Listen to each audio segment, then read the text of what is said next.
Deirdre of the Sorrows is a character from the Ulster Cycle, a collection of tales that tell the history and adventures of the people of Ulster, one of the 4 provinces of Ireland. The Ulster Cycle is full of heroes, battles, magic, and romance, but also of tragedy and betrayal. Deirdre's story is one of the most famous and saddest of them all. It is also known as one of the 3 sorrowful tales of Erin, along with the stories of the children of Lyre and the children of Twilight. Deirdre's story begins before she was even born.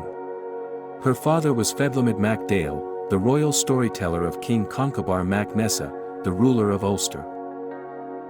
One day, when Fedlimid's wife was pregnant, the king's druid, Cathbad, prophesied that the child would be a girl of surpassing beauty, but that she would bring doom and destruction to Ulster.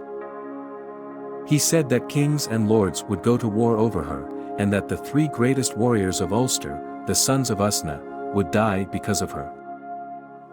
When Deirdre was born, many people urged Fedlimid to kill her, to prevent the prophecy from coming true. But Conchobhar, who was captivated by the description of her future beauty, decided to spare her life and keep her for himself. He took her away from her family and had her raised in seclusion by a wise woman named Leibharcum, who taught her poetry, music, and other skills. Conchobhar planned to marry Deirdre when she was old enough, and no one else was allowed to see her or know about her. One day, when Deirdre was a young woman, she saw a raven drinking the blood of a slain calf on the snow. She was struck by the contrast of colors, and she told Leibharcum that she wished to meet a man who had those colors, hair as black as a raven, skin as white as snow, and cheeks as red as blood. Leibharcum told her that there was such a man in Ulster, and his name was naoise, the son of Usna. He was a handsome and brave warrior, a skilled hunter, and a sweet singer. He had 2 brothers, Aenil and Arden, who were also renowned for their valor and prowess. Deirdre asked Leibharcum to arrange a meeting with naoise, and Leibharcum agreed, knowing that Deirdre was unhappy and lonely. She secretly brought naoise to Deirdre's house, and the 2 fell in love at first sight. They decided to elope, and naoise's brothers agreed to help them. They fled from Ulster, taking with them a few loyal followers, and went to Scotland, where they lived happily for 7 years. They moved from place to place, hunting, fishing, and singing, and enjoying the beauty of nature.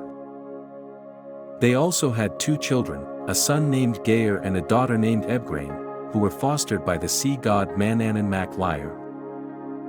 Meanwhile, Conchobhar was furious and humiliated by Deirdre's escape. He never forgot her, and he vowed to get her back. He searched for her for 7 years, but he could not find her, because Manannan protected them with his magic. Finally, he came up with a plan. He sent Fergus mac Roich, his friend and former king of Ulster, to Scotland, with an offer of peace and forgiveness. He promised that he would not harm Deirdre or the sons of Usna, and that he would let them live in Ulster as his guests. Fergus, who did not know Conchobhar's true intentions, believed him and delivered the message to Deirdre and naoise. Deirdre and naoise were suspicious of Conchobhar's offer, and they did not want to leave their happy life in Scotland. They also remembered the prophecy that Cathbad had made, and they feared that it would come true if they returned to Ulster. But Fergus assured them that he would protect them, and that Conchobhar was sincere. He also appealed to their sense of honor and loyalty, and reminded them of their friends and family in Ulster. Deirdre, who loved naoise more than anything, decided to persuade him to accept Conchobhar's offer. She reasoned that it was better to die young and beautiful, at the peak of their love, than to grow old and weary, and live in the shadow of their past happiness. She also hoped that maybe the prophecy could be avoided, and that they could live peacefully in Ulster. Naoise, who loved Deirdre more than anything, agreed to follow her wishes, and so did his brothers. They packed their belongings and prepared to leave Scotland with Fergus and his men. But Conchobhar had laid a trap for them. On their way to mychael, the capital of Ulster, he sent a messenger to Fergus, inviting him to a feast. Fergus, who had a geis, or a sacred obligation, to never refuse a feast, had to accept the invitation.